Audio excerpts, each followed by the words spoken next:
Hello hello hello hello नमस्कार दोस्तों, कैसे हो आप सब। एग्जाम बोर्ड के प्लेटफॉर्म पे आपका स्वागत है मेरे दोस्तों। कैसे हो आप सब। आई होप सब बढ़िया होंगे और अपनी तैयारी को बेहतरीन तरीके से कर रहे होंगे दोस्तों। आज हमारा क्या है लेक्चर नंबर 2 दोस्तों। लेक्चर नंबर 2 है आज हमारा। प्यारा सा खूबसूरत सा मेरे सुंदर सुंदर से गुलाबी बच्चों, अब हम किसके बारे में पढ़ने वाले हैं। अब हम पढ़ने वाले दोस्तों हमारा नेक्स्ट टॉपिक जो रहेगा, हम लास्ट लेक्चर में किसके बारे में, तारामंडल के बारे में पढ़ चुके थे, ठीक है। अब हम पढ़ने वाले बेटा जी किसके बारे में, आप कहोगे सर बिग बैंग थ्योरी के बारे में। हेडिंग डालिए बिग बैंग थ्योरी। हेडिंग डालो दोस्तों। अरे भैया इका हो गया। हेडिंग डालो बेटा big bang theory. Big bang theory Hindi में क्या कहेंगे दोस्तों, इसको महाविस्फोटक सिद्धांत। क्या कहेंगे दोस्तों, महाविस्फोटक सिद्धांत। महाविस्फोटक सिद्धांत क्या कहेंगे दोस्तों, इसको महाविस्फोटक सिद्धांत कहेंगे। क्या कहेंगे दोस्तों, महाविस्फोटक सिद्धांत कहेंगे, ठीक है। क्या कहेंगे दोस्तों, महाविस्फोटक सिद्धांत कहेंगे। आई बात समझ में मित्रों। चलिए अब दोस्तों इसके बारे में चीजें समझने की कोशिश करते हैं कि क्या था। देखो ये थ्योरी सबसे पहले देने वाला व्यक्ति कौन था। ये this theory was given by, ये थ्योरी किसने दी थी, आप कहोगे सर ये थ्योरी दी थी जॉर्ज लेमेंतेयर ने। किसने दी थी दोस्तों, जॉर्ज लेमेंतेयर ने ये सिद्धांत दिया था। ये जॉर्ज लेमेंतेयर ने बेटा जी ये सिद्धांत दिया था। और सिद्धांत के अंदर जो बातें थी वो क्या थी, बहुत खूबसूरत बातें थी बेटा जी, बहुत खूबसूरत। जैसे कि आप क्या से कह सकते हो कि इसने ही बताया था, क्या बताया था कि पृथ्वी जैसे ब्रह्मांड का एक्सप्लोजन हुआ, ये सब बातें इसने ही बताई थी। इसने ही क्या बताया कि इसने बताया कि आज से 15 अरब साल पहले, इसने क्या बताया बेटा, आज से 15 अरब साल पहले इसने कब की घटना बताई, आज से 15 अरब साल पहले की बात बताई कि आज से 15 अरब साल पहले क्या हुआ करता था, जो ब्रह्मांड हुआ करता था ना, ब्रह्मांड। किसकी बात कर रहे हैं बेटा जी, ब्रह्मांड हुआ करता था। ब्रह्मांड क्या था, एक ब्रह्मांड एक गर्म सघन बिंदु था। क्या था बेटा जी, गर्म सघन बिंदु था। क्या था बेटा जी, ब्रह्मांड क्या था, एक गर्म सघन बिंदु था। ब्रह्मांड क्या था दोस्तों, एक गर्म सघन बिंदु था। ब्रह्मांड क्या था दोस्तों, एक गर्म सघन बिंदु था। अब इस गर्म सघन बिंदु में क्या हुआ, इसकी क्या हुआ, इस गर्म सघन बिंदु का क्या हुआ, इसका संकेंद्रण बढ़ गया। यानी कि अधिक संकेंद्रण के कारण, क्या लिखोगे बेटा जी, अधिक संकेंद्रण के कारण, अधिक संकेंद्रण, क्या हो रहा है यार इसको यार, मैंने क्या लिख रहा हूं बेटा जी, अधिक संकेंद्रण के कारण, अधिक संकेंद्रण के कारण। संकेंद्रण का मतलब होता है बेटा कंसंट्रेशन। क्या होता है बेटा जी, कंसंट्रेशन। क्या बेटा जी, कंसंट्रेशन। अधिक संकेंद्रण के कारण बेटा जी क्या हुआ, ध्यान दीजिएगा, अधिक संकेंद्रण के कारण क्या हुआ कि इसके अंदर क्या हो गया, एकदम से अचानक से क्या हो गया, विस्फोट हो गया। इसमें क्या हो गया बेटा जी, अचानक से विस्फोट हो गया। इसमें अचानक से क्या हो गया, विस्फोट हो गया। क्या हो गया बेटा जी, इसमें अचानक से विस्फोट हो गया। मैंने बेटा जी क्या बताया, ध्यान दीजिएगा, एक कि बिग बैंग थ्योरी क्या है। मैंने कहा ये थ्योरी देने वाला व्यक्ति कौन था, जॉर्ज लेमेंतेयर था। कौन था बेटा, जॉर्ज लेमेंतेयर था। इस जॉर्ज लेमेंतेयर ने इसने बताया, क्या बताया कि आज से 15 अरब साल पहले क्या हुआ था, ब्रह्मांड जो ऐसा आज का जो ब्रह्मांड है, ये ब्रह्मांड ऐसा नहीं दिखता था। ये ब्रह्मांड कैसा था, एक पॉइंट ऑफ लाइट था, एक सोर्स ऑफ पॉइंट था। क्या था, यानी कि गर्म सघन बिंदु था। यानी गर्म का मतलब बहुत अधिक टेम्परेचर था। अधिक टेम्परेचर होने की वजह से क्या हुआ दोस्तों, धीरे धीरे टेम्परेचर जैसे बढ़ता गया, मतलब इसका संकेंद्रण बढ़ता गया, मतलब इसकी कंसंट्रेशन बढ़ती गई। होता है ना दोस्तों, जैसे ही आप आग के अंदर घी डालते रहोगे धीरे धीरे आग देखो कितनी ज्वाला पकड़ लेती है, वैसे ही इसके अंदर कंसंट्रेशन बढ़ती गई। धीरे धीरे ऑटोमेटिक टेम्परेचर बढ़ता रहा, धीरे धीरे कंसंट्रेशन बढ़ती रही, तो इसमें अचानक से विस्फोट हो गया। और इसी विस्फोट के कारण आपके क्या बने, आपके ग्रह बने। क्या बने, ग्रह बने। आपके क्या बने, उपग्रह बने। क्या बने, उपग्रह बने। क्या बने, तारे बने। आई बात समझ में। और क्या बने, क्षुद्र ग्रह बने। क्या बने बेटा, क्षुद्र ग्रह बने। और क्या बने, उल्का बने। और क्या बने, उल्का एटसेट्रा। ये सब बेटा इसी चीज से बने, ये सब बेटा इसी चीज से बने हैं। I hope you get my point. अगर आपको यहां तक की बातें खूबसूरत तरीके से समझ आ गई हैं तो बेटा जी बहुत बढ़िया, बहुत बढ़िया। और यही क्या थी, आपकी बिग बैंग थ्योरी थी। बिग बैंग थ्योरी में क्या लिखोगे कि बिग बैंग थ्योरी देने वाले व्यक्ति का नाम क्या था, जॉर्ज लेमैत्रे था। उस व्यक्ति का नाम क्या था दोस्तों, जॉर्ज लेमैत्रे था।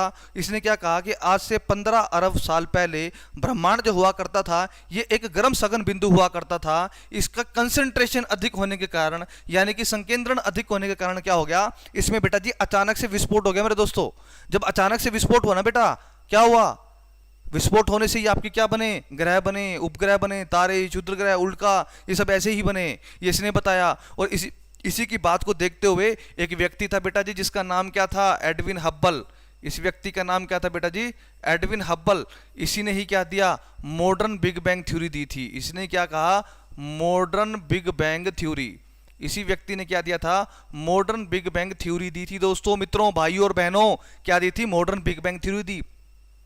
इसने ही जॉर्ज लेमैत्रे की थ्योरी को उठाया और इसको दोबारा से स्टडी करी और कहा बिल्कुल ठीक बताया, बस बहुत बढ़िया, पृथ्वी ऐसे ही बनी है, ब्रह्मांड का जो रचयिता है ऐसे ही हुआ है। तो अगर एग्जामिनर हरियाणा पुलिस कांस्टेबल के पेपर में आया हुआ था कि मॉडर्न बिग बैंग थ्योरी किसने दी थी, एडविन हब्बल ने दी थी बेटा जी। किसने दी थी, एडविन हब्बल ने दी थी। भूल ना जाना बेटा जी, बिल्कुल इन्होंने दी थी। अगर पूछ ले सिर्फ बिग बैंग थ्योरी किसने दी थी दोस्तों, तो बिग बैंग थ्योरी देने वाला व्यक्ति कौन था, जॉर्ज लेमैत्रे था। कौन था, जॉर्ज लेमैत्रे था। आई बात समझ में, आई होप आपको ये बातें यहां तक की खूबसूरत तरीके से समझ आ गई होंगी। चलिए, तो यहां तक की बातें अगर आपको खूबसूरत तरीके से समझ आ गई है तो बेटा जी अब हम पढ़ लेते हैं ब्लैक होल के बारे में। किसके बारे में पढ़ेंगे बेटा जी, ब्लैक होल के बारे में पढ़ेंगे। ब्लैक होल, इसको हिंदी में ब्लैक होल भी कहते हैं और कृष्ण वीवर भी कहते हैं। ब्लैक होल या फिर कृष्ण वीवर भी कहते हैं। ब्लैक होल या फिर कृष्ण वीवर भी कहते हैं। अब ब्लैक होल था क्या, ध्यान दो, ब्लैक होल, अब ब्लैक होल क्या होता है, यह ब्रह्मांड का वह भाग है, पहले तो लिख लेता हूं फिर मैं समझाऊंगा। यह ब्रह्मांड का, यह ब्रह्मांड का वह भाग है। यह क्या है बेटा जी, ब्रह्मांड का वह भाग है। कौन सा भाग है, यह ब्रह्मांड का वह भाग है जिसका गुरुत्वाकर्षण बल बहुत अधिक है। ठीक है, यह ब्रह्मांड का कौन सा भाग है, यह ब्रह्मांड का वह भाग है जिसका गुरुत्वाकर्षण बल बहुत ज्यादा है। जिसका क्या है बेटा जी, गुरुत्वाकर्षण बल बहुत ज्यादा है। और क्यों कहोगे कितना ज्यादा है, कहोगे सर बहुत ज्यादा है। ठीक है, आप कहोगे सर कितना ज्यादा है, आप कहोगे सर बहुत ज्यादा है। क्लियर है, यानी कि एक मिनट बेटा जी,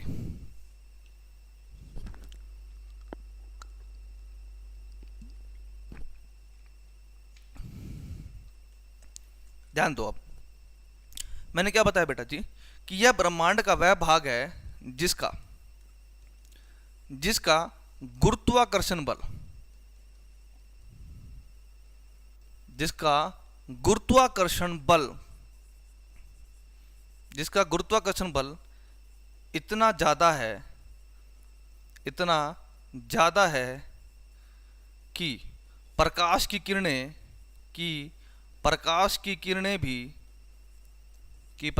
किरणें भी इससे बाहर नहीं आ सकती, इससे बाहर नहीं आ सकती। मैंने क्या कहा बेटा कि यह ब्रह्मांड का वह भाग है जिसका गुरुत्वाकर्षण बल इतना ज्यादा है कि इससे प्रकाश की किरणें भी बाहर नहीं आ सकती। समझिएगा, लेटेस्ट एग्जांपल, जैसे कि बेटा जी समझना, जैसे कि मैं अपने फोन में दिखाता हूं आपको, देखो ध्यान दो, ये आपको फ्लैश लाइट दिख रही होगी, दिख रही है। अब ये फ्लैश लाइट यहां से ध्यान दो, ये दिख रही है ना, हाँ। अब ये मान लो कोई सोर्स ऑफ लाइट है, ये मान लो ब्लैक होल, ये मान के चलो आप ब्लैक होल है। क्लियर है, अब इसका इस पॉइंट ऑफ लाइट का इतना गुरुत्वाकर्षण बल है कि अभी तो क्या है, ये लाइट्स क्या कर रही है, स्कैटरिंग कर रही है। क्या कर रही है बेटा जी, स्कैटरिंग कर रही है। पर ये अगर लाइट सिर्फ यहीं पे हमको चमकती हुई दिखाई दे, देखो ऐसे, अब देखो लेटेस्ट एग्जांपल, मैंने इस लाइट के आगे ऐसे उंगली लगा दी, मैंने क्या कर दिया इसको, मैंने कहा तू बाहर नहीं जाएगी। अब ये क्या हो गया, अब हमें पता तो है उंगली लाल लाल दिख रही है, उंगली लाल लाल दिख रही है, हाँ बिल्कुल दिख रही है। अब देखोगे कि क्या हो रहा है, लाइट बाहर आने की कोशिश कर रही है पर लाइट बाहर आ नहीं पा रही, यानी कि मेरी उंगली लगा देने से। आई बात समझ में बेटा जी, यही क्या है, गुरुत्वाकर्षण बल है। यही क्या है, गुरुत्वाकर्षण बल है। आप कहोगे सर कैसे, ध्यान दो, यह ब्रह्मांड का वह भाग है जिसका गुरुत्वाकर्षण बल इतना अधिक है कि लाइट तो जग रही है पर लाइट उसमें से बाहर नहीं जा पा रही है। जैसे कि आप जिस कमरे के अंदर बैठ के पढ़ रहे हो दोस्तों, उस कमरे में मान लो लाइट जगा रखी है आपने, और आपने एकदम से दरवाजा मेन गेट खोला तो लाइट बाहर जाएगी। पर नहीं, ब्लैक होल के केस में क्या होगा, लाइट गेट तक तो जाएगी पर बाहर नहीं जाएगी। बोला नहीं मुझे बाहर नहीं जाना, क्यों? क्योंकि लाइट को खींच के रख रखा है किसने? गुरुत्वाकर्षण बल ने, ग्रेविटेशनल फोर्स ने उसको खींच के रख रखा है अपने पास। आई बात समझ में? Do you get my point? Clear है? उसको अपने पास खींच के रखा है, बोला तू गेट से बाहर नहीं जाएगी मेरी परमिशन के बगैर। यानी कि इतना स्ट्रॉन्ग उसमें ग्रेविटेशनल फोर्स है कि उसमें से प्रकाश की किरण भी बाहर नहीं आ सकती। जैसे मैंने फ्लैश लाइट के आगे उंगली लगा दी, मैंने कहा लाइट बेटा तू बाहर नहीं जाएगी, वो लाइट रुक गई। बोले ठीक है, तूने उंगली लगा दी, मैं नहीं जाऊंगी। यानी कि कोई फोर्स है जो उस भाग से उसको लाइट को खींचता है कि तूने बाहर नहीं जाना। आई बात समझ में? तो बेटा जी यही बात क्या है कि यह ब्रह्मांड का वह भाग है जिसका गुरुत्वाकर्षण बल इतना ज्यादा है कि प्रकाश की किरणें भी बाहर नहीं आ सकती। जहां से प्रकाश की किरणें भी, जहां से प्रकाश की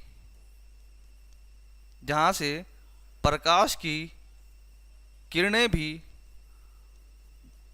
बाहर नहीं आ सकती, जहां से प्रकाश की किरणें भी बाहर नहीं आ सकती, उसे या उस भाग को उसे क्या कहते हैं? उसे ब्लैक होल कहते हैं। क्या कहते हैं बेटा? ब्लैक होल कहते हैं। क्या कहते हैं बेटा जी? उसी को ही क्या कहते हैं? ब्लैक होल कहते हैं। आई बात समझ में? उसी को ही क्या कहते हैं बेटा जी? ब्लैक होल कहते हैं। उसी को ही क्या कहोगे दोस्तों? ब्लैक होल कहते हैं। उसी को ही क्या कहते हैं बेटा जी? ब्लैक होल कहते हैं। उसी को ही क्या कहते हैं बेटा जी?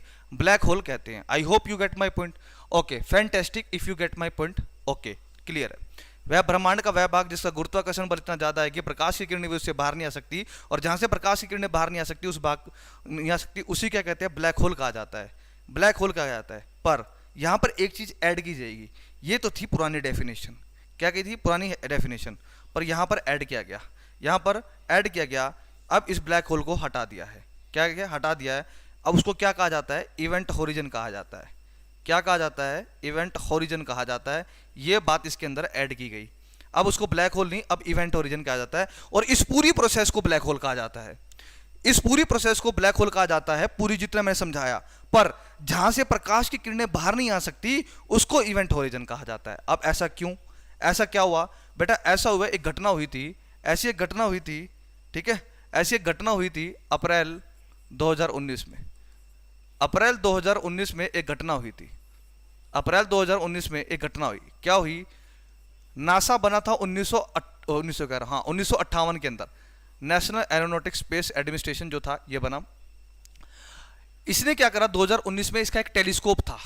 इसका क्या था? एक टेलीस्कोप था। और उस टेलीस्कोप का नाम क्या था? उस टेलीस्कोप का नाम था दोस्तों इवेंट होरिजन। उस टेलीस्कोप का नाम था बेटा जी क्या? Event horizon. Event horizon. इस टेलीस्कोप को, ये क्या है? एक टेलीस्कोप है। इस टेलीस्कोप को एक गैलेक्सी के अंदर भेजा। कहां भेजा? एक गैलेक्सी के अंदर भेज रखा था। उस गैलेक्सी का नाम था M87 गैलेक्सी। क्या नाम था? M87 Galaxy. इस गैलेक्सी में जाकर, कौन सी नाम की गैलेक्सी? M87। जैसे हमारी गैलेक्सी का नाम क्या है दोस्तों? मिल्की वे है, वैसे ही ब्रह्मांड में गैलेक्सी जिसका नाम क्या है? M87। इस गैलेक्सी में जाकर इन्होंने एक ब्लैक होल का पिक्चर लिया। क्या लिया बेटा जी? एक ब्लैक होल का पिक्चर लिया। और वो पिक्चर कैसा था कि वहां से प्रकाश की किरणें भी बाहर नहीं आ रखी थी। तो उस पिक्चर लिया और तो उन्होंने उस भाग का नाम क्या रख दिया? इवेंट होरिजन रख दिया। तो इसी वजह से किसके नाम पर? टेलीस्कोप के नाम पर यह नाम रखा गया इवेंट होरिजन। किसके नाम पर नाम रखा गया? इवेंट होरिजन रखा गया। इवेंट होरिजन टेलीस्कोप के नाम पर जो है रखा गया। आई बात समझ में? क्लियर है? कब की बात है ये? अप्रैल 2019 की। कब की बात है बेटा जी? अप्रैल 2019 की है। ठीक है, अप्रैल 2019 नासा, है ना, अप्रैल 2019 नासा ने क्या करा? अपने एक टेलीस्कोप भेजा था जिसका नाम क्या था? Event horizon. इसी इवेंट होरिजन नाम के टेलीस्कोप ने क्या करा था? M87 नाम की गैलेक्सी में गया था और उस गैलेक्सी के अंदर इसने क्या लिया था? एक फोटो ली थी। क्या? एक ब्लैक होल की। और जो वो फोटो खींची थी, जिस ब्लैक होल की फोटो खींची थी, वहां से प्रकाश की किरणें भी बाहर नहीं निकल पा रही थी, उसकी फोटो ली थी। तो दोस्तों इस वजह से उसका नाम क्या रखा गया? ये वाला पॉइंट कि जहां से प्रकाश की किरणें बाहर नहीं आ सकती उसको क्या कहा जाता है? इवेंट होरिजन कहा जाता है। क्या कहा जाता है दोस्तों? इवेंट होरिजन कहा जाता है। आई बात समझ में? आई बात समझ में? क्लियर है? और ये पूरी प्रोसेस क्या कहलाती है? ब्लैक होल कहलाती है। आई होप आपको ये बातें समझ आ गई होंगी। ठीक है, चलिए अब बेटा जी मैं आपको कुछ जो है थ्योरीज पढ़ा देता हूं अर्थ के बारे में, कुछ कुछ बहुत बहुत वेदाएं क्या कहते हैं उनको, ज्ञानवेता आए और ज्ञान दे के गए। उनमें से एक है बेटा जी टोलेमी, उसमें से एक था टोलेमी, उसमें से एक था टोलेमी। टोलेमी बाबा ने ज्ञान दिया और टोलेमी बाबा ने कहा, क्या कहा, इन्होंने एक थ्योरी दी। इन्होंने क्या दी, एक थ्योरी दी, एक सिद्धांत दिया, और उस थ्योरी का नाम क्या था, जियोसेंट्रिक थ्योरी। उस थ्योरी का नाम क्या था बेटा जी, जियोसेंट्रिक थ्योरी। जियोसेंट्रिक थ्योरी, इसको हिंदी में क्या कहेंगे बेटा जी, भूकेंद्रिक सिद्धांत। क्या कहेंगे बेटा जी इसको, भूकेंद्रिक सिद्धांत।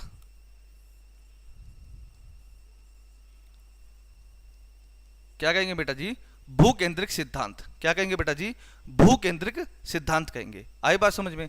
ये क्या था बेटा जी, भूकेंद्रिक सिद्धांत। इन्होंने क्या बताया, देखो सीधा सीधा एग्जाम में पूछा जाता है कि भूकेंद्रिक सिद्धांत किसने दिया, तो आंसर क्या आएगा, टोलेमी बाबा ने दिया। ठीक है, या पूछ लेंगे टोलेमी बाबा ने कौन सा जो है सिद्धांत दिया, भूकेंद्रिक सिद्धांत दिया, यानी कि जियोसेंट्रिक थ्योरी।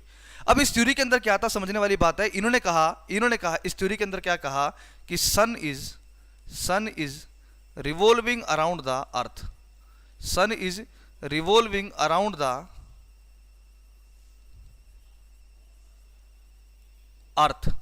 क्या कहा, sun is revolving around the earth, यानी कि सूर्य पृथ्वी के चारों ओर चक्कर काट रहा है। सूर्य पृथ्वी के चारों ओर, इसका तो नेक्स्ट लेवल था, स्वैग चल रहा था। जब इससे पूछा बताओ भाई कैसे बाबा जी, बोला देखो साहब ऐसा है, सूरज पूरब से उगा, 12 घंटे का दिन, पश्चिम में आके डूब गया, फिर धरती के नीचे गया, इसको 12 घंटे आने में लगे, फिर डूब के आया। बोला वाह। बोला अगर धरती घूम रही हो फिर, बोला अरे मूर्ख आदमी, अगर धरती घूम रही होती तो हमें भी तो चक्कर आते। बोला वाह, उसको ग्रेविटेशनल फोर्स का तब तक पता नहीं चला था इसे। आई बात समझ में।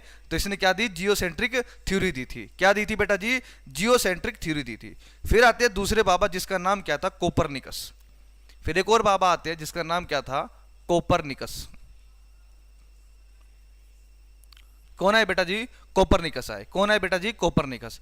इन्होंने कौन सी थ्योरी दी, इन्होंने कौन सा सिद्धांत दिया, इन्होंने एक थ्योरी दी थी। इन्होंने कौन सा सिद्धांत दिया था, हेलियोसेंट्रिक थ्योरी।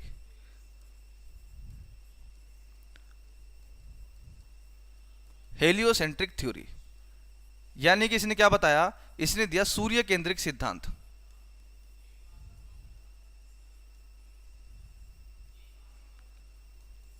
कौन सा सिद्धांत दिया बेटा, सूर्य केंद्रिक सिद्धांत दिया। अब इसने क्या बताया कि earth is revolving around the sun. इसने क्या बताया, earth is revolving around the sun. Earth is revolving around the sun, इसने ये सिद्धांत दिया था। इसने क्या बताया कि ना ना ना ना टोलेमी बाबा, आपने जो बातें बताई हैं ये बहुत गलत है। आपने जो बातें बताई हैं वो क्या है, गलत है। सूर्य थोड़ा ना पृथ्वी के चारों चक्कर लगा रहा है, पृथ्वी सूर्य के चारों चक्कर लगा रही है। ये बात किसने बताई, कोपरनिकस ने बताई। और इसने एक बात और ऐड कर दी कि कैसा चक्कर लगा रही है, सर्कुलर, यानी कि गोलाकार चक्कर लगा रही है। पृथ्वी क्या कर रही है, सूर्य के चारों ओर कैसा चक्कर लगा रही है, गोलाकार चक्कर लगा रही है। हालांकि गोलाकार नहीं है, अभी इस बात को प्रूफ भी करके दिखाएंगे। फिर आते हैं दूसरे विद्वान जिनका नाम था केपलर। जिनका नाम क्या था दोस्तों, केपलर। इस विद्वान का नाम क्या था, केपलर। क्या नाम था दोस्तों, केपलर। विद्वान का नाम क्या था दोस्तों, केपलर था। अब केपलर ने कहा, केपलर ने कोपरनिकस की बात को उठाया कि कोपरनिकस तेरी बात में दम तो है पर अधूरा दम है। तेरी बात में दम तो है पर आधा अधूरा दम है। बोला कैसे, बोला तेरी ये बात बिल्कुल ठीक है, तेरी बात ये बिल्कुल ठीक है कि earth is revolving around the sun. Earth is revolving around the sun. Earth is revolving around the sun. बोला ये बात तो आपकी बिल्कुल ठीक है कि क्या है, पृथ्वी सूर्य के चारों ओर चक्कर लगाती है, but in A elliptical orbit. In A elliptical orbit. कैसा बेटा, दीर्घवृत्ताकार। कैसा बेटा जी, आप कहोगे सर दीर्घवृत्ताकार चक्कर लगाती है। आई बात समझ में। इसने ये बात ऐड करी केपलर ने। बोला कोपरनिकस तेरी बात आधी ठीक है आधी गलत है। ये बात बिल्कुल ठीक है कि पृथ्वी सूर्य के चारों चक्कर लगाती है, पर वो गोलाकार चक्कर नहीं है, वो कैसा है, दीर्घवृत्ताकार चक्कर है। फिर एक और व्यक्ति आए, फिर आए जिसका नाम क्या था, गैलीलियो। उस व्यक्ति का नाम क्या था दोस्तों, गैलीलियो। उस व्यक्ति का नाम क्या था दोस्तों? गैलीलियो। गैलीलियो ने कुछ नहीं करा, इसने आपको पता क्या बनाई? इसने दूरबीन बनाई थी। क्या बनाई थी? दूरबीन बनाई थी, है ना। मार के ठर्रा देसी का, संतरे का, और लगा के और दूरबीन बनाई, और दूरबीन से ही देखा, बोला वाओ नाइस। क्या कहा? Wow nice. बोला। इसने क्या करा? इसने केपलर की बात को प्रमाणित कर दिया। इसने केपलर के सिद्धांत को ही क्या कर दिया? प्रमाणित। इसने केपलर के सिद्धांत को कहा कि Kepler you are absolutely right. आपकी बात क्या है? 100% ठीक है। आपकी बात क्या है? 100% ठीक है कि जो पृथ्वी जो है सूर्य के चारों ओर दीर्घवृत्ताकार चक्कर लगाती है। आई बात समझ में? Do you get my point? Clear है? फिर इसके बाद आते हैं एडविन हब्बल। इसके बाद कौन आते हैं बेटा जी? Edwin Hubble. कौन आते हैं बेटा जी? एडविन हब्बल आते हैं। एडविन हब्बल ने क्या करा बेटा जी? एडविन हब्बल ने, इसने एक ऐसा दूरबीन जो इसके पास, दूरबीन किसने बनाया था? दूरबीन को गैलीलियो ने। इसने दूरबीन को ही कहां भेज दिया? स्पेस में भेज दिया, अंतरिक्ष में भेज दिया। बोला जा देख क्या दूरबीन? बोला हाँ। बोला जा देख क्या? कहा क्या देख क्या ना? बोला पृथ्वी सूर्य के चारों ओर चक्कर लगा रही है कि नहीं लगा रही। बोला अच्छा। ये दूरबीन गई और स्पेस में देखा, बोला वाओ इट्स सो ब्यूटीफुल। बोला व्हाट? बोला Galileo and Kepler was absolutely right. Kepler and Galileo was absolutely right. बोला ये बात तो बिल्कुल ठीक है। तो यानी कि एडविन हब्बल ने कुछ नहीं करा था। एडविन हब्बल ने बस इतना ही बताया था क्या? कि हाँ केपलर का सिद्धांत जो था और केपलर और गैलीलियो का सिद्धांत बिल्कुल ओके था, फैंटास्टिक था, कोई दिक्कत नहीं थी, कोई दिक्कत नहीं थी। अब समझना, अब मैं यहाँ पर आपको कुछ चीज़ें जो हैं मैं खूबसूरत वे में आपको समझाना चाहूँगा, खूबसूरत तरीके में समझाना चाहूँगा। ये क्या है? आपका सूर्य है। थोड़ा सा छोटा कर लेते हैं सूर्य। सूर्य देवता है बेटा, प्रणाम कर दो। चलो ये क्या है बेटा जी? आपके सूर्य हैं।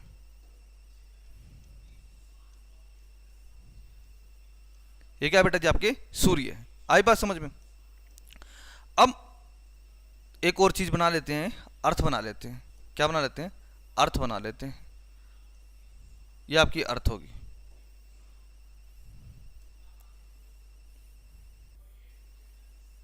ये आपकी अर्थ होगी। अब एक बात बताओ, अर्थ क्या कर रही है? अर्थ ध्यान दो, अर्थ जो है ये इस प्रकार से इलिप्टिकल चक्कर लगा रही है, इस प्रकार से। क्या है बेटा जी? ये आपकी पृथ्वी है। क्या है? पृथ्वी के बारे में। क्या बेटा जी? पृथ्वी के बारे में।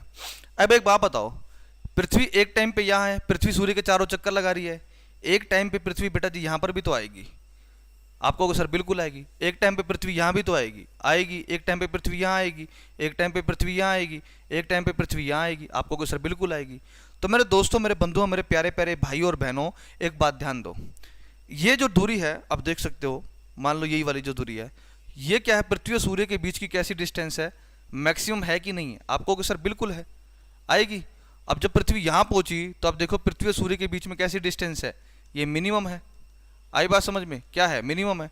फिर ये को बढ़ती की बढ़ती की बढ़ती की बढ़ती की घटती की घटती की घटती की घटती की बढ़ती की बढ़ती की बढ़ती की घटती की बढ़ती, यानी कि घटती बढ़ती घटती बढ़ती, यानी कि पृथ्वी और सूर्य के बीच की जो दूरी है ये घटती बढ़ती रहती है। तो इस वजह से हम कह नहीं सकते, क्या नहीं कह सकते, कि पृथ्वी और सूर्य के बीच में फिक्स डिस्टेंस है। क्यों? क्योंकि इसका ये क्या है? यही तो इलिप्टिकल ऑर्बिट है। इसी को ही तो कहते हैं दीर्घवृत्ताकार।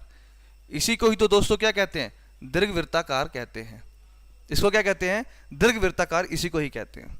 आई बात समझ में? क्या कहते हैं दोस्तों? इसको दीर्घवृत्ताकार, इसी चीज को ही कहते हैं। आई बात समझ में? तो यानी कि यहां से हमें एक चीज पता लग गई कि पृथ्वी और सूर्य के बीच में, पृथ्वी और सूर्य के बीच, पृथ्वी और सूर्य के बीच क्या है? औसत दूरी है। क्या है? औसत दूरी है। पृथ्वी और सूर्य के बीच में क्या है दोस्तों? पृथ्वी और सूर्य के बीच में क्या है दोस्तों? औसत दूरी है। कितनी दूरी है? आपको होगा सर ये औसत दूरी है 14.96 करोड़ किलोमीटर। 14.96 करोड़ किलोमीटर। कितनी है? 14.96 करोड़ किलोमीटर। मैंने क्या कहा? 14.96 करोड़ किलोमीटर। 14.96 करोड़ किलोमीटर। मैंने क्या कहा?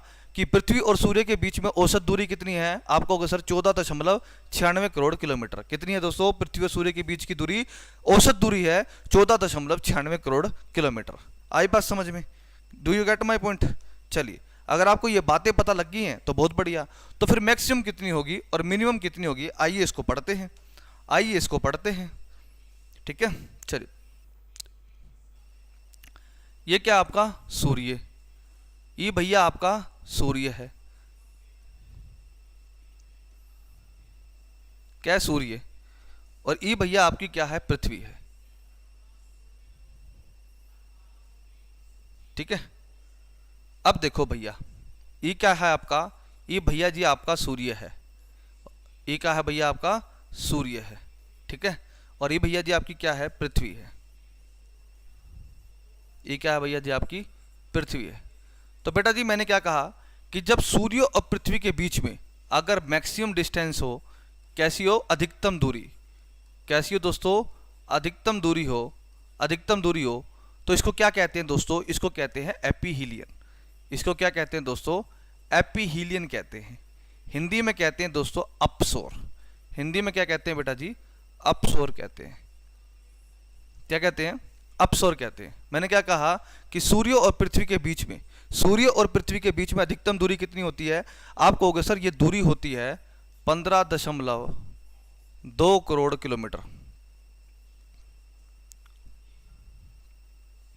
15.2 करोड़ किलोमीटर होती है, 15.2 करोड़ किलोमीटर होती है। और जिस दिन ये होता है उस दिन तारीख क्या होती है, कहोगे तारीख पे तारीख। मतलब आप क्या कहोगे, जिस दिन ये होता है उस दिन, तो आप कहोगे सर तारीख क्या होती है दोस्तों, उस दिन तारीख क्या होती है, आप कहोगे सर उस दिन तारीख होती है 4 जुलाई।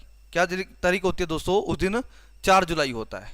उस दिन क्या होता है दोस्तों, 4 जुलाई होता है, 4 जुलाई होता है। दिख रहा है क्या होता है, 4 जुलाई होता है। हाँ क्लियर है, ठीक है। अगर पृथ्वी और सूर्य के बीच में अगर मैं ये कह दूं कि मिनिमम डिस्टेंस, कैसी डिस्टेंस बेटा जी, मिनिमम डिस्टेंस, तो कितनी होती है, आप कहोगे सर 14.7 करोड़ किलोमीटर। कितनी आएगी, 14.7 करोड़ किलोमीटर होगी, 14.7 करोड़ किलोमीटर होगी। इसको क्या कहा जाता है दोस्तों, इसको कहा जाता है पेरीहीलियन। हिंदी में क्या कहोगे आप, इसको उपसौर कहते हैं। क्या कहते हैं, उपसौर कहते हैं। और इस दिन तारीख क्या होती है दोस्तों, इस दिन तारीख होती है 3 जनवरी। इस दिन तारीख क्या होती है दोस्तों, 3 जनवरी होती है। आई बात समझ में। मैंने क्या कहा कि सूर्य और पृथ्वी के बीच में अधिकतम दूरी कितनी होती है, 15.2 करोड़ किलोमीटर की दूरी होती है। इसको एपीलियन कहा जाता है। और तारीख क्या होती है, 4 जुलाई। सूर्य और पृथ्वी के बीच में मिनिमम डिस्टेंस कितनी होती है, 14.7 करोड़ किलोमीटर की होती है ना। और कब होता है, 3 जनवरी को इसको पेरीहीलियन कहा जाता है। आई बात समझ में। तो इसी के साथ एक टॉपिक जुड़ा है अपना, वो भी पढ़ लेते हैं। क्या पढ़ोगे आप, एक हो जाएगा आपका ये पृथ्वी हो जाएगा, ये क्या हो जाएगी पृथ्वी, और ये क्या हो जाएगा आपका चंद्रमा। ये क्या है बेटा जी, आपकी पृथ्वी,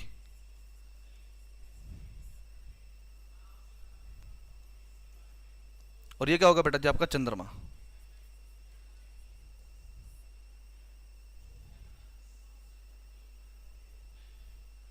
ठीक है, ये क्या होगा चंद्रमा। तो हम क्या कहोगे सर कि चंद्रमा और पृथ्वी के बीच की, अब आपको पता है कि चंद्रमा भी पृथ्वी के चारों ओर क्या कर रहा है। देखो पृथ्वी के उपग्रह का नाम क्या है, चंद्रमा। आगे हम लेक्चर में पूरा डिटेल में पढ़ेंगे, पृथ्वी चंद्रमा के बारे में सारी चीजें हम पढ़ेंगे। पर आप फिलहाल इतना समझ लो कि पृथ्वी के उपग्रह का नाम क्या है, चंद्रमा। और ये भी क्या है, चंद्रमा पृथ्वी के चारों ओर इलिप्टिकल चक्कर लगा रहा है, दीर्घवृत्ताकार चक्कर लगा रहा है। तो क्या होगी, इसके बीच में भी घटती बढ़ती डिस्टेंस होगी। तो मैक्सिमम डिस्टेंस कितनी होगी, मैक्सिमम डिस्टेंस है दोस्तों 4.05 लाख किलोमीटर। आई बात समझ में। और मिनिमम डिस्टेंस कितनी होती है, मिनिमम डिस्टेंस कितनी होती है, आप कहोगे सर 3.6 लाख किलोमीटर होती है। आई बात समझ में। मैक्सिमम डिस्टेंस कितनी होती है सूर्य और पृथ्वी और चंद्रमा के बीच में, पृथ्वी और चंद्रमा के बीच में मैक्सिमम डिस्टेंस कितनी होती है, आप कहोगे सर मैक्सिमम डिस्टेंस होगी 4.05 लाख किलोमीटर। और मिनिमम डिस्टेंस कितनी होगी, आप कहोगे सर 3.6 लाख किलोमीटर। इसको क्या कहा जाता है, इसको कहा जाता है दोस्तों अपोजी। इसको क्या कहा जाता है, अपोजी। हिंदी में क्या कहते हैं इसको, अपभू कहते हैं। हिंदी में क्या कहते हैं इसको, अपभू कहते हैं। और ये क्या है दोस्तों, पेरिजी। ये क्या है, पेरिजी, और इसको क्या कहते हैं हिंदी में, उपभू कहते हैं। क्या कहते हैं दोस्तों, उपभू कहते हैं। ये अपभू हो गया, ये उपभू हो गया, ये अपभू हो गया, ये उपभू हो गया, क्योंकि जो चंद्रमा है वो पृथ्वी के चारों तरफ कैसा है, दीर्घवृत्ताकार चक्कर लगाता है, तो इसलिए इसकी फिक्स डिस्टेंस नहीं होती, फिक्स डिस्टेंस नहीं होती। तो फिक्स डिस्टेंस ना होने की वजह से, फिक्स डिस्टेंस ना होने की वजह से हम क्या कह सकते हैं, हम ये कह सकते हैं कि इनके बीच में घटती बढ़ती डिस्टेंस होगी, एक बार मैक्सिमम होगी और एक बार मिनिमम होगी। तो मैक्सिमम जो होगी वो 4.05 लाख किलोमीटर होगी और मिनिमम कितनी होगी, 3.6 लाख किलोमीटर होगी। अब आपके दिमाग में आएगा सर आपने सूर्य का बताया था 4 जुलाई और 3 जनवरी बताया था। मैंने कहा हाँ जी हाँ बेटा जी मैंने बिल्कुल बताया था, इसका भी बता दो बेटा। इसका नहीं है, इसका नहीं है, ठीक है, इसका नहीं है, इसकी कोई फिक्स डेट नहीं है बेटा, इसकी कोई भी फिक्स डेट नहीं है, कोई भी फिक्स डेट नहीं है। तो बेटा जी ऑब्वियस ही बात है, फिर ये इतना ही होगा, फिर ये इतना ही होगा, इतना ही आपको याद करना है। आई बात समझ में, बड़े आगे चलिए। अब बेटा जी आगे पढ़ जाते हैं। बिग बैंग थ्योरी हो गया, इसके ऑर्बिट के बारे में पढ़ लिया, ये हो गया। चलिए अब आप हेडिंग डालेंगे, अब हम किसके बारे में पढ़ने वाले हैं, अब हम पढ़ने वाले हैं मून के बारे में। अब हम किसके बारे में पढ़ेंगे, मून के बारे में पढ़ेंगे। हेडिंग डाल लो चंद्रमा, हेडिंग डाल लो बेटा जी चंद्रमा। किसके बारे में पढ़ने वाले हैं बेटा जी, हम चंद्रमा के बारे में पढ़ने वाले हैं, ठीक है। चंद्रमा के बारे में एक एक करके बहुत खूबसूरत चीजें पढ़ेंगे। पहली बात, चंद्रमा क्या है, चंद्रमा पृथ्वी का उपग्रह है। क्या बेटा जी, चंद्रमा क्या है, चंद्रमा पृथ्वी का उपग्रह है। चंद्रमा क्या है बेटा जी, पृथ्वी का क्या है, उपग्रह है। चंद्रमा क्या है, पृथ्वी का उपग्रह है। आई बात समझ में। आगे बात करते हैं चंद्रमा की आंतरिक स्थिति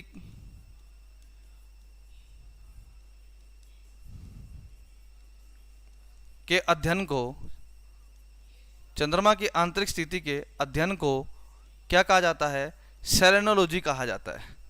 क्या कहा जाता है दोस्तों, सेलेनोलॉजी कहा जाता है, सेलेनोलॉजी कहा जाता है। क्या कहा जाता है, सेलेनोलॉजी कहा जाता है। आई बात समझ में। अच्छा चंद्रमा को ना बेटा जी, चंद्रमा को जीवाश्म ग्रह भी कहा जाता है। क्या लिखोगे, चंद्रमा को जीवाश्म ग्रह भी कहा जाता है। क्या कहा जाता है, चंद्रमा को जीवाश्म ग्रह भी, चंद्रमा को जीवाश्म ग्रह भी कहा जाता है। आई बात समझ में। चंद्रमा को क्या कहा जाता है, जीवाश्म ग्रह भी कहा जाता है। चंद्रमा को क्या कहा जाता है बेटा, जीवाश्म ग्रह भी कहा जाता है। क्या कहा जाता है, चंद्रमा को जीवाश्म ग्रह भी कहा जाता है। अगला पॉइंट, चंद्रमा पर धूल के मैदान, चंद्रमा पर धूल के मैदानों को, चंद्रमा पर धूल के मैदानों को क्या कहा जाता है, शांति सागर कहा जाता है। क्या कहा जाता है, शांति सागर कहा जाता है। आई बात समझ में। मैंने क्या कहा, चंद्रमा पर धूल के जो मैदान है उसको क्या कहा जाता है, शांति सागर कहा जाता है। चंद्रमा पर जो धूल के मैदान है उसको क्या कहा जाता है, शांति सागर कहा जाता है। आई बात समझ में, क्लियर है। मैंने क्या बताया चंद्रमा का अब तक, कि चंद्रमा पृथ्वी का एक उपग्रह है। दूसरा कि चंद्रमा की आंतरिक स्थिति के अध्ययन को क्या कहा जाता है, सेलेनोलॉजी कहा जाता है। चंद्रमा को जीवाश्म ग्रह भी कहा जाता है और चंद्रमा पर जो धूल के मैदान होते हैं उसको शांति सागर कहा जाता है। इतनी दिमाग आपके सॉफ्टवेयर में डल गई है तो बहुत बढ़िया। अगर बहुत बढ़िया तो फिर आगे बढ़ते हैं, आगे बढ़ते हैं, चंद्रमा के बारे में चीजें पढ़ते हैं। चंद्रमा का सबसे ऊंचा पर्वत, चंद्रमा का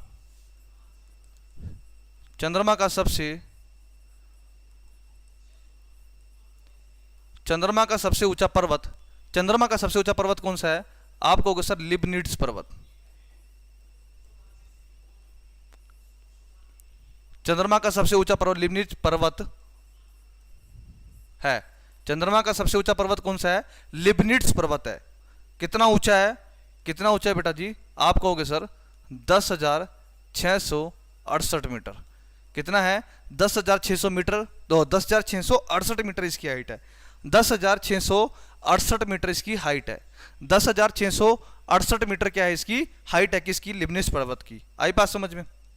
चलिए अगला पॉइंट क्या लिखोगे चंद्रमा के बारे में बेटा जी, आप कुछ भी लिख सकते हो, बहुत चीजें इसके बारे में। चलिए चलिए, अगर अगर एक माह में यानी कि एक महीने में, अगर एक महीने में 2 पूर्णिमा आ जाए, अगर एक महीने में 2 पूर्णिमा आ जाए तो दूसरे वाली पूर्णिमा को, तो दूसरे वाली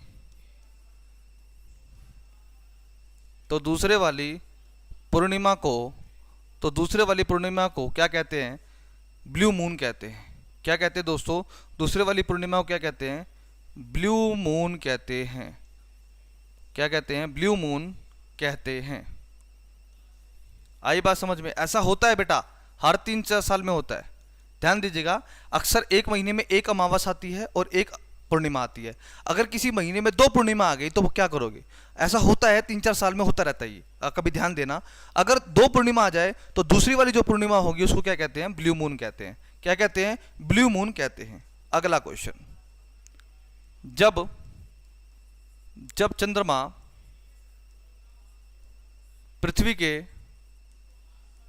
पृथ्वी के बहुत नजदीक आ जाता है, क्या हो जाता है बेटा? बहुत नजदीक आ जाता है, बहुत नजदीक आ जाता है, बहुत नजदीक आ जाता है, तो इस घटना को क्या कहते हैं? तो इस घटना को क्या कहते हैं? इस घटना को बेटा जी सुपर मून कहते हैं। क्या कहते हैं बेटा जी? सुपर मून कहते हैं। इस घटना को क्या कहते हैं बेटा जी? सुपर मून कहते हैं। इस घटना को क्या कहते हैं? सुपर मून कहते हैं। आई बात समझ में?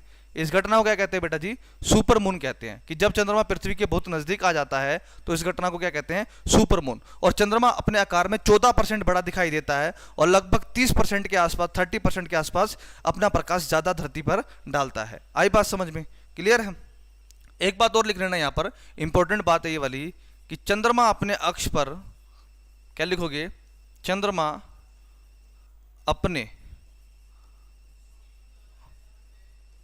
अपने अक्ष पर 5 डिग्री झुका हुआ है। क्या बेटा जी? चंद्रमा अपने अक्ष पर कितने डिग्री झुका हुआ है? 5 डिग्री झुका हुआ है। चंद्रमा अपने अक्ष पर कितने डिग्री झुका हुआ है बेटा जी? आप कहोगे सर 5 डिग्री झुका हुआ है। चंद्रमा जो है बेटा, यह अपने अक्ष पे, जैसे पृथ्वी अपने अक्ष पे बेटा जी 23.5 डिग्री झुकी हुई है, उसी प्रकार से चंद्रमा भी जो है अपने अक्ष पे 5 डिग्री झुका हुआ है। क्लियर है? अगला पॉइंट क्या लिखोगे? चंद्रमा का प्रकाश पृथ्वी तक पहुंचने में, चंद्रमा का प्रकाश पृथ्वी तक पहुंचने में, चंद्रमा का प्रकाश पृथ्वी तक पहुंचने में, पृथ्वी तक पहुंचने में 1.3 सेकंड का समय लेता है। कितना? 1.3 सेकंड का समय लेता है।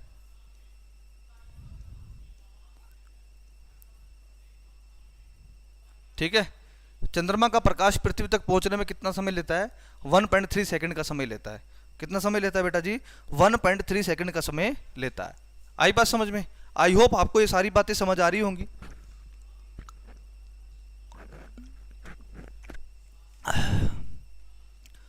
चलिए, इतना चंद्रमा के बारे में पहले कभी पढ़ा था मित्रों? बेटा ये एग्जाम बोर्ड है तो यहाँ बहुत कुछ मिलेगा बेटा जी। पिक्चर अभी बाकी है मेरे दोस्त। देखो भाई, बात थी बेटा कब? 20 अप्रैल की। 20 अप्रैल नहीं, 20 अप्रैल नहीं बेटा, 20 जुलाई 1969 की। नासा का एक स्पेस अभियान था। नासा का एक स्पेस अभियान के तहत एक यान था, अंतरिक्ष यान, जिसका नाम क्या था? अपोलो 11। क्या नाम था? अपोलो 11। इस अपोलो 11 में 3 व्यक्तियों को भेजा गया था, जिसमें से 2 व्यक्ति चंद्रमा पे उतरे थे। उसमें से एक का नाम क्या था? Neil Armstrong. क्या था? Neil Armstrong. Neil Armstrong. और दूसरे व्यक्ति दोस्तों कौन थे?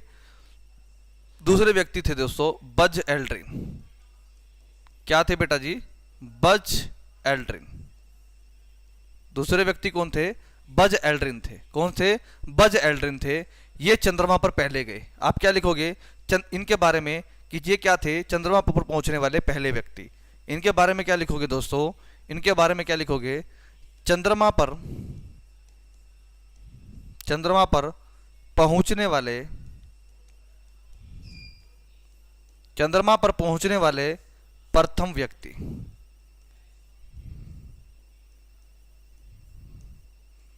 चंद्रमा पर पहुंचने वाले क्या थे? ये प्रथम व्यक्ति थे। चंद्रमा पर पहुंचने वाले क्या थे बेटा जी? ये प्रथम व्यक्ति थे। ठीक है, चंद्रमा पर पहुंचने वाले क्या थे? ये प्रथम व्यक्ति थे। आई बात समझ में? चंद्रमा पर पहुंचने वाले क्या थे दोस्तों? ये प्रथम व्यक्ति थे। आई बात समझ में? क्लियर है? चलिए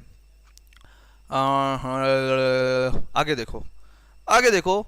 अब बात करते हैं कि नील आर्मस्ट्रॉन्ग ने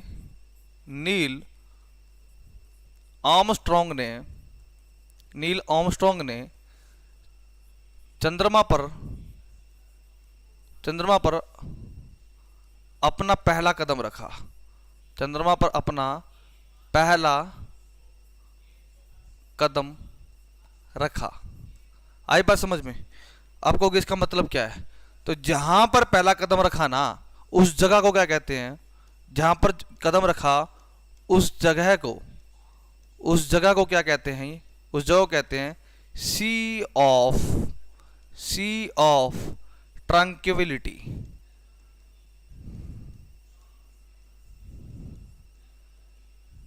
क्या कहेंगे? सी ऑफ ट्रंक्विलिटी कहा जाता है। क्या कहा जाता है? सी ऑफ ट्रंक्विलिटी कहा जाता है। क्या कहा जाता है दोस्तों? सी ऑफ ट्रंक्विलिटी कहा जाता है। यानी कि देखो, इस प्रकार से उसने अपना कदम रखा होगा। ये उसका पांव का अंगूठा, छोटी उंगली, ऐसे उसका पांव होगा। यहां पर उसने क्या रखा? अपना पहला कदम रखा। ये कदम जो है, इसका पहला कदम का नाम क्या है? इस पहले कदम का नाम क्या है? सी ऑफ ट्रंक्विलिटी। ये जो कदम है आज भी वैसा की वैसा है मेरे दोस्त। ये कदम आज भी ऐसा की ऐसा है। और ये घटना कब की है? 1969 की। कितने साल हो गए दोस्त? 31 और 22, 43 और 53, टोटल 53 साल हो चुके हैं। आज भी ये कदम ऐसा कि ऐसा छपा हुआ है। कभी आपके जो आपका मन हो जाए कभी चंद्रमा पे घूमने का, या कभी आपके रिश्तेदार का, तो उसको बोलना यहां से पिक्चर लेके आए। आज भी ऐसा ही कदम छपा हुआ है। क्यों? वाई? क्यों? आप जब खेतों में चलते हो या गली सड़कों पे मोहल्ले में जहां कहीं चलते हो, तो क्या आपके कदम हमेशा के लिए छप जाते हैं? नहीं, कि वहां पर मिट्टी भर जाती है। तो यहां क्यों नहीं भरती बेटा? उसका कारण क्या है? कारण क्या है? कि चंद्रमा का वायुमंडल नहीं है। ये कारण है बेटा जी। क्या पॉइंट निकल के आया? चंद्रमा का वायुमंडल नहीं है। चंद्रमा का वायुमंडल नहीं है दोस्तों। चंद्रमा का वायुमंडल नहीं है बेटा जी। आप होगे क्यों? अब नहीं है तो नहीं है। वायुमंडल में गैसेस होती हैं। वही गैसेस क्या करती हैं? वही गैसेस मिट्टी को उड़ा के लाती हैं, उस कदम को भर देती हैं। अब इसका तो वायुमंडल ही भैया जी नहीं है। तो वही मेरे भैया, जब वायुमंडल ही नहीं होगा तो भैया क्या होगा? तो मिट्टी कहां से उसको पूर्ति करेगी? इसीलिए। आई बात समझ में? क्लियर है दोस्तों? चलिए आज इतना ही रखते हैं दोस्तों। मैं आपको कुछ क्वेश्चन फॉर्मेट में आपसे क्वेश्चन पूछूंगा। आपने मन ही मन आपसे अंदर से क्या पूछने हैं कि आपके कितने क्वेश्चन ठीक है। और ये सभी क्वेश्चन बैंक जितने बताऊंगा डेली का, मैं हर टॉपिक में करूंगा ये काम कि जितने मैंने टॉपिक पढ़ाया है, लास्ट के 5-7 मिनट आपको क्वेश्चन बैंक की फॉर्म में कुछ ना कुछ बता के जाऊंगा। ठीक है? क्लियर है मित्रों? चलिए तो दोस्तों फटाफट से आ जाओ। आज हमने जो भी करा हम उसके कार्य क्वेश्चन करेंगे। हमने कहाँ से शुरू करा दोस्तों जी? हमने किससे करा? यहां से शुरू कर देते हैं। ठीक है?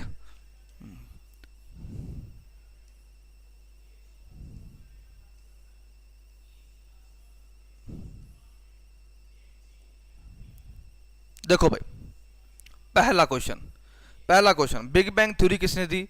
जॉर्ज लेमैत्रे ने दी। दूसरा question, modern big bang theory किसने दी? जॉर्ज लेमैत्रे, उसने एडविन हब्बल ने दी थी। मॉडर्न बिग बैंग थ्योरी किसने दी? एडविन हब्बल ने दी थी। तीसरा, ब्लैक होल का वह भाग जहां से प्रकाश की किरणें भी बाहर नहीं आ सकती, उसको क्या कहा जाता है? Event horizon. इवेंट होरिजन क्या है? एक टेलीस्कोप है।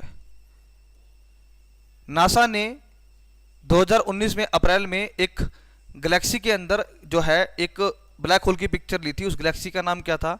M87। अगला क्वेश्चन, ठीक है, अगला क्वेश्चन, एपीहीलियन कब होता है? 4 जुलाई को। पेरीहीलियन कब होता है? 3 जनवरी को। अगला क्वेश्चन, अपोजी क्या होता है? जब सूर्य और पृथ्वी और चंद्रमा के बीच की अधिकतम दूरी हो। कितनी दूरी है पृथ्वी और चंद्रमा के बीच की अधिकतम दूरी? 4.05 लाख किलोमीटर। अगला क्वेश्चन, अगला क्वेश्चन क्या होगा दोस्तों कि पृथ्वी और चंद्रमा के बीच की मिनिमम दूरी कितनी होती है? 3.6 लाख किलोमीटर। ठीक है, क्या कहा जाता है? पेरिजी कहा जाता है। जब सूर्य और चंद्रमा के बीच, सूर्य और पृथ्वी के बीच की अधिकतम दूरी होती है, उसको क्या कहा जाता है? एपीहीलियन कहा जाता है। कितनी डिस्टेंस होती है? 15.2 करोड़ किलोमीटर। सूर्य और पृथ्वी के बीच की मिनिमम डिस्टेंस कितनी होती है? 14.7 करोड़ किलोमीटर का। और क्या कहा जाता है? पेरिहीलियन कहा जाता है। आई बात समझ में? अगला क्वेश्चन, अगला क्वेश्चन, चंद्रमा अपने अक्ष पे कितने डिग्री झुका हुआ है? 5 डिग्री। चंद्रमा का प्रकाश पृथ्वी तक पहुंचने में कितना समय लेता है? 1.3 सेकंड का। चंद्रमा की स्थिति व चंद्रमा के आंतरिक स्थिति का अध्ययन को क्या कहा जाता है? सेरेनोलॉजी कहा जाता है। अगला क्वेश्चन, चंद्रमा का सबसे ऊंचा पर्वत, आप कहोगे सर लिबनिट्स पर्वत। हाइट कितनी है? 10,668 मीटर। अगला क्वेश्चन,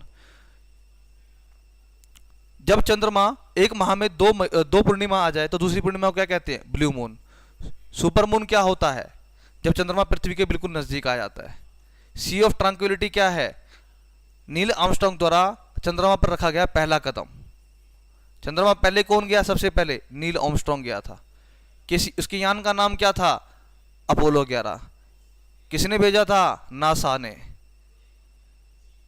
नासा कब बना था? 1958 में नासा बना था।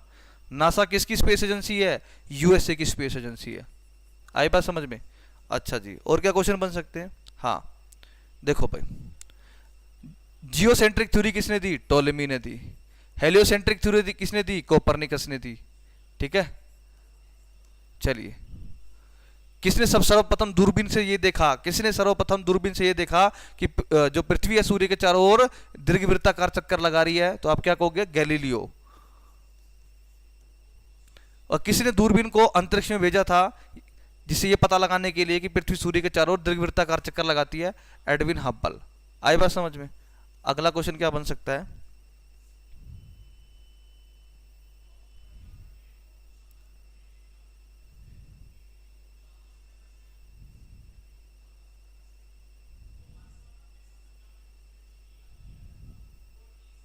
चलिए, पृथ्वी और चंद्रमा के बीच की औसत दूरी कितनी है? 14.96 करोड़ किलोमीटर है। आई बात समझ में? फादर ऑफ ज्योग्राफी हिकैटियस पढ़ोगे। ठीक है, अगर वैसे आपका कंपटीशन है, कंपटीशन की दुनिया में और आपके कंपटीशन की दुनिया में इरेटोस्थनीज को ही आंसर मानता है। आई बात समझ में? क्लियर है? तो बेटा जी 3 क्वेश्चन और बना लेते हैं, कम से कम 40 क्वेश्चन तो होने चाहिए। आज की क्लास से 40 क्वेश्चन तो होने चाहिए। चलिए और क्वेश्चन देख लेते हैं, बना लेते हैं यहाँ से जो बन सकते हैं। अच्छा, ये भी बन सकता है 38वां क्वेश्चन क्या हो सकता है कि नील आर्मस्ट्रांग के साथ चंद्रमा पर दूसरा कदम रखने वाला दूसरा व्यक्ति कौन सा था? उसका नाम था बज एल्ड्रिन। क्या नाम था दोस्तों? बज एल्ड्रिन था। आई बात समझ में? क्लियर है? जीवाश्म ग्रह किसको कहा जाता है? चंद्रमा को कहा जाता है। 39वां क्वेश्चन हो गया। आई बात समझ में मित्रों? चलिए, अच्छा जी, और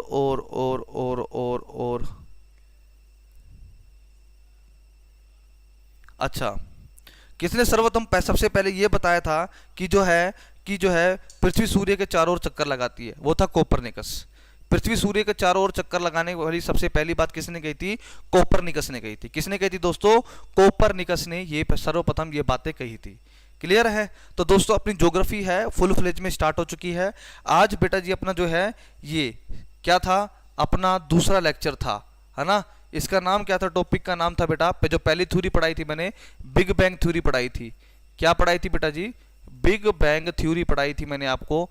महाविस्फोटक सिद्धांत के बारे में बताया। किसके बारे में बताया? आते ही महाविस्फोटक सिद्धांत के बारे में पढ़ाया। आए बात समझ में? क्लियर है? भी किसी प्रकार का कोई डाउट आए तो मेरा टेलीग्राम चैनल है दोस्तों, geography by Hemant Rajput sir, आप ज्वाइन कर सकते हो और अपना जो डाउट मुझसे कभी भी पूछ सकते हो, क्योंकि आपके डाउट आएंगे। आप रिकॉर्डेड फॉर्मेट में मेरी क्लासेस देख रहे हो तो हो सकता है भविष्य में आपको मेरी कही हुई बात आपको तर्क संगत ना लगे या समझ ना आए। कई बार होता है, बच्चों की प्रॉब्लम हो जाती है कि कई बार दिक्कतें आ जाती है, तो बेटा बिल्कुल नहीं घबराना, ठीक है। मेरा टेलीग्राम चैनल ज्वाइन कर लेना, geography by Hemant Rajput sir. Clear है? तो दोस्तों आज के लिए जो हमारा जो खूबसूरत सा सेशन था वो इतना ही रहेगा। मिलते हैं दोस्तों नेक्स्ट लेक्चर में, तब तक के लिए दोस्तों आपसे मांगेंगे अलविदा, ठीक है। आपसे मांगेंगे अलविदा, प्रणाम, सत श्री अकाल, जय हिंद।